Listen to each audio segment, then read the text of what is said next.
One of the most significant things that has happened during the year has been the creation of the UN Road Safety Fund, a fund designed to make sure that we can progress with the whole road safety cause on an international level. And the Foundation has given a major kickstart to that fund with a $10 million contribution. And of course, President Macron, at the instigation of Jean Todt, has made a very substantial contribution from France of $3 million to the fund. So, the fund is now well underway. I really hope that the UN Road Safety Fund will attract the civil society and the member states to participate. Every day, 500 children die on the roads. Road fatalities is not something which is normal, it's not acceptable, and it has to stop. So our new report, Unfinished Journey, highlights the appalling impact of road traffic on child and adolescent health. It looks at the complete lack of response to that epidemic from the global health community. Nobody's actually providing the accountability or the financing or the political commitment to actually deal with it. What we're calling for is a UN summit to meet at the highest level, because we cannot carry on as we are. Too many children are dying, too many children are living in a state of appalling environmental degradation. We need to see leaders walk the talk and put in place a plan of action.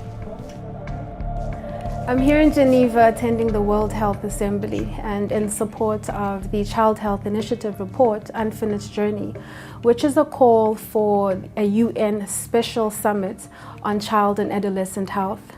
It's the children who know exactly what they need in order to be safe, and it's time for action. It is time for our leaders to stop ignoring the calls of our children. We know what to do.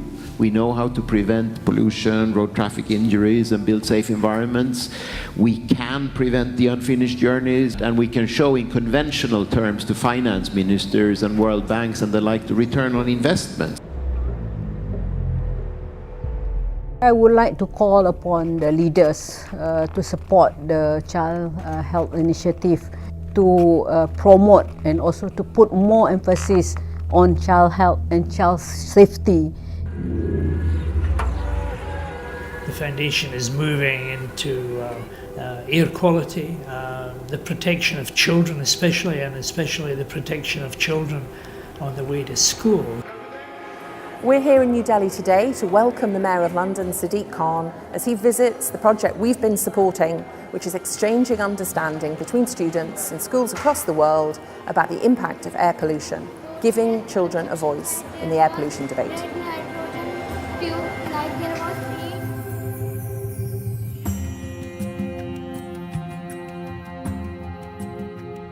Well, so the TREE ratings is seeking to achieve a couple things.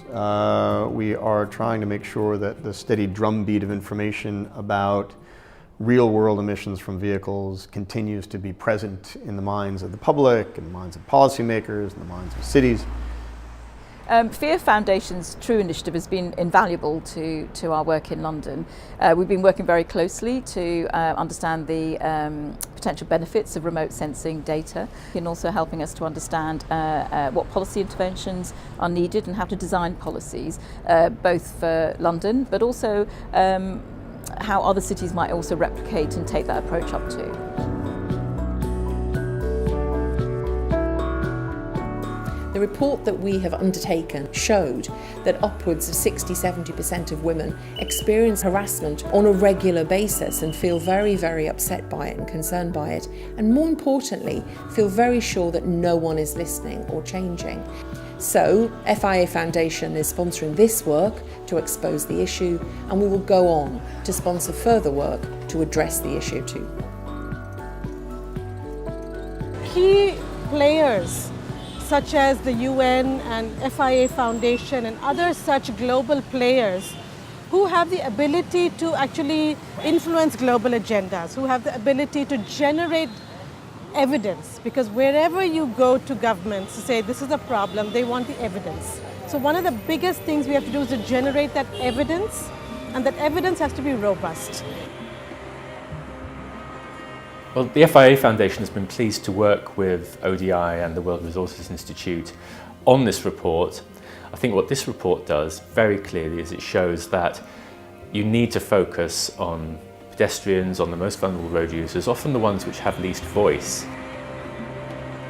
So I think the FIA Foundation wanted to ask an incredibly important question, which is, for heaven's sake, we've got a big problem there, but governments around the world, whether local or central, are not addressing it. Less than 1/5 of all the countries in the world even have national level city policies, and many fewer of those have serious approaches to road safety, for example.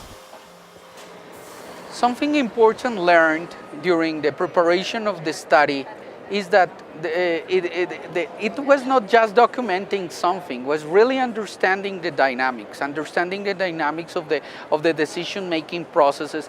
Now we have really good data that helps the city understand where the priorities are needed.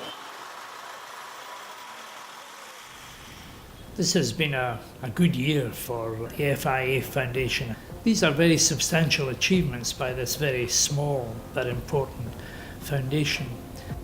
The need for joined-up thinking in governments and among international agencies is absolutely imperative, and it's urgent, because so long as these grave issues fall between the cracks, then the casualty rates go up.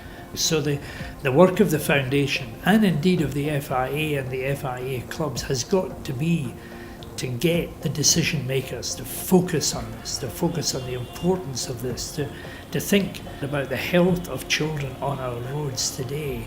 So getting the attention of decision makers is the absolute priority. I would like to urge our governments and all our leaders to please listen to us and act. We have had enough of inaction, enough of neglect, and we have had enough of failure.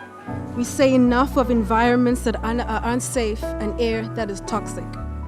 Our voices are demanding change, and we are saying, let us be heard.